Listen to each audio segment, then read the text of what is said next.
Everybody else does it better. And it's hard to get our heads around that this is not a good wine region, but a great wine region. And I'll explain why. Because it's not just me, I've got a winery and this is a great wine region. There's actually a reason why. What makes Burgundy great? What makes Bordeaux great? What makes Napa Valley great? What makes a great wine region? Climate. Soil and climate. It's nothing else, right? So it really is. There's absolutely nothing else that makes a wine region great. It's soil and climate. That's it. So soil is easy for us here. We're right on the Niagara. So if you go to Burgundy, they talk about their limestone clay loam soil. You go to Saint-Emilion in Bordeaux, they'll talk about their limestone soils. We're right on the Niagara Escarpment. What is the Niagara Escarpment? It's all limestone, layers and layers of limestone, right? So you can see it, all these rocks are from the vineyard. So all of that stuff is in our soil, and that's what we have, right? And so I've yet to meet a winemaker from anywhere in the world that has not come here and looked at our soil and thought our soil is great. So that leaves, and there's no debating it because you can see all the limestone, right? Like there's no question we have this amazing soil. We also had a bunch of ice ages and stuff that actually mixed up the soil, so you can find stuff from the Canadian Shield. When we walk over there, I'll show you this big rock from the Canadian Shield. So it actually adds to the complexity of the soil. So that leaves us with climate. There's no possible way Canada has a good climate for growing grapes, right? And it's amazing to me, it's amazing to find out this is actually, our climate is spectacular for growing grapes. Our winters are colder than most wine regions, but it doesn't really matter, right? Because nobody grows grapes in winter. If you go to Burgundy in February, their grapevines look exactly like mine. They're dormant. Grapevines actually have to go dormant, otherwise they don't produce fruit. That's why you can't make wine in the tropics, because the grapevine would grow 12 months of the year and it would never produce fruit. So they actually have to go dormant, the leaves fall off. So the only thing that matters is from May to October.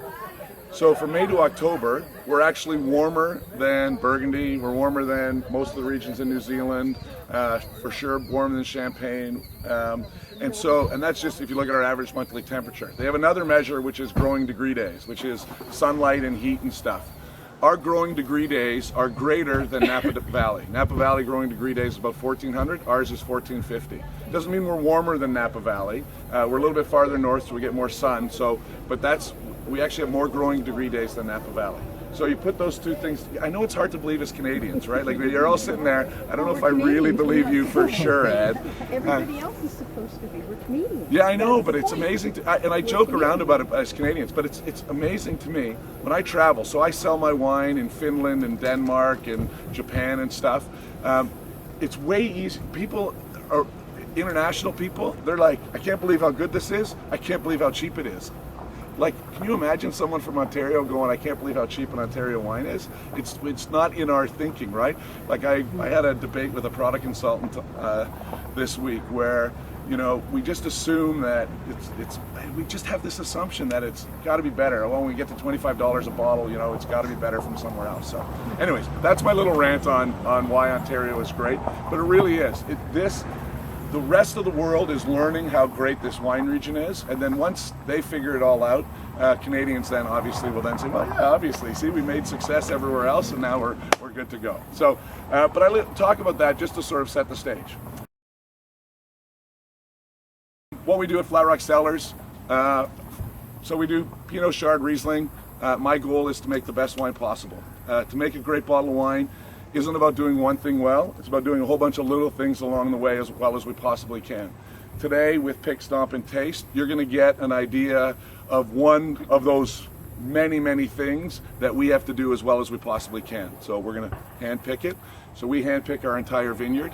It's somewhere around, estimates, 2.5 million bunches of grapes that we do every year. But it's all done by hand. And you know, the reason why we do it by hand is, let me give you an example. If you go buy some peaches at one of the fruit stands, you're not going to bring it home, smash it on the table, put it out in the sun for a few hours, and then chow down on that rotten, bruised peach, are you? It's not going to taste very good, right? It's the same with grapes. If you bruise grapes, they bruise like any other fruit. If you leave them out, they're going to rot and go bad. And so that to me is machine harvesting. So if you machine harvest grapes, you're pulling it off the vines, shooting it through this big drum into a big 4-ton bin. It goes on the back of a flatbed. all day long. It sits there until the flatbed's filled up, and then it gets brought to the winery. So that's like that peach. So that's one of the reasons why we hand pick.